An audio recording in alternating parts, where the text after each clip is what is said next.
Okay, so you've got a sweet tooth, right? But you're also trying to lose weight. And it feels like those two things are pretty much at war with each other. Well, if that sounds like you are in exactly the right place. We're about to figure out how you can absolutely keep dessert in your life and still get the results you want. Let's dive in.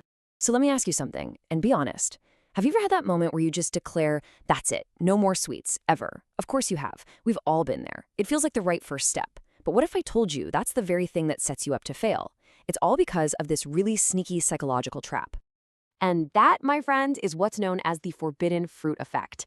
It's so real. The second you tell yourself a food is completely off limits, your brain does the exact opposite of what you want. It becomes obsessed with it. That ban doesn't get rid of the craving, it just cranks up the volume, which almost always leads to caving in, binging, and then feeling awful about it. But what if the sweets were never the real enemy? What if it was the ban all along? All right, so if banning your favorite foods is a total backfire, then what on earth is the answer? Well, we have to completely shift our focus. We need to stop thinking about what we eat and start understanding the one single fundamental law of weight loss. And you know what? It's way simpler than you think, and it has absolutely nothing to do with good foods or bad foods. Here it is, the big secret. It's the calorie deficit. This is the master key to everything. See, your body is burning calories 24/7 just to keep you alive. When you eat just a little bit less than what you're burning, your body needs to get that energy from somewhere. And guess where it goes? Straight to your fat stores. That's the entire game. And look, your body doesn't see good or bad food, it just sees energy. A calorie from a piece of chocolate is the same unit of energy as a calorie from spinach. The laws of physics just don't care. The absolute best way to think about this is like a money budget. Seriously. Every single day, you get a certain number of calories to spend. A dessert isn't some moral failure. It's just a luxury purchase. And as long as you account for it and stay within your total daily budget, you can 100% afford it without going into caloric debt. And here's the best part. We are not talking about starving yourself. Not even close.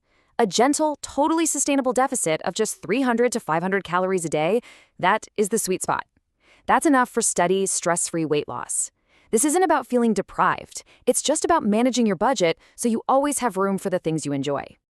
Okay, so we've got our calorie budget. Now for the fun part. How do we spend it like a genius? Because it turns out it's not just if you eat that cookie, but when you eat it that can totally change the game. The right timing makes all the difference.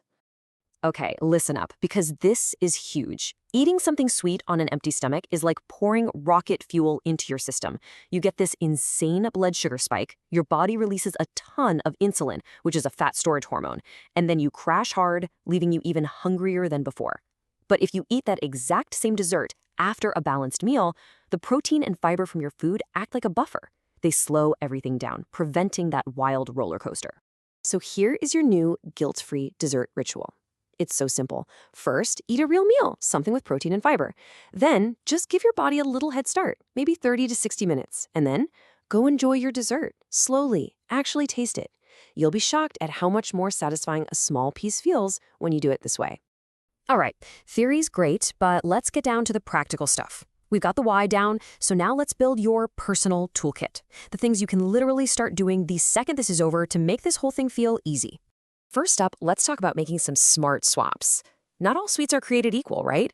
A couple squares of dark chocolate gives you antioxidants, a bowl of berries is loaded with fiber, a yogurt parfait gives you a hit of protein. It's all about getting more nutritional bang for your calorie buck. Next up, your new best friend, portion control. And I know that might sound boring, but hear me out. The real danger was never the single cookie, it was the entire sleeve of cookies. When you make a conscious choice, put one serving on a plate and put the box away, you switch from mindless eating to mindful enjoyment. You're the one in charge. And all of this really just comes together in the golden 80-20 rule. This is where you find true freedom. Think about it. 80% of the time, you focus on fueling your body with awesome, nutritious stuff. That's your foundation. But that other 20%, that's for life. That's for the birthday cake, the ice cream with your kids, the chocolate on a Friday night. This isn't a diet. It's a sustainable way to live.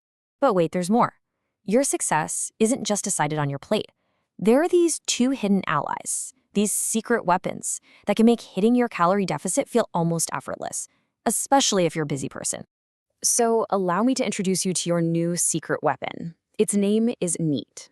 Now that stands for a very long scientific term, but all you need to know is this. It's the energy you burn just by living.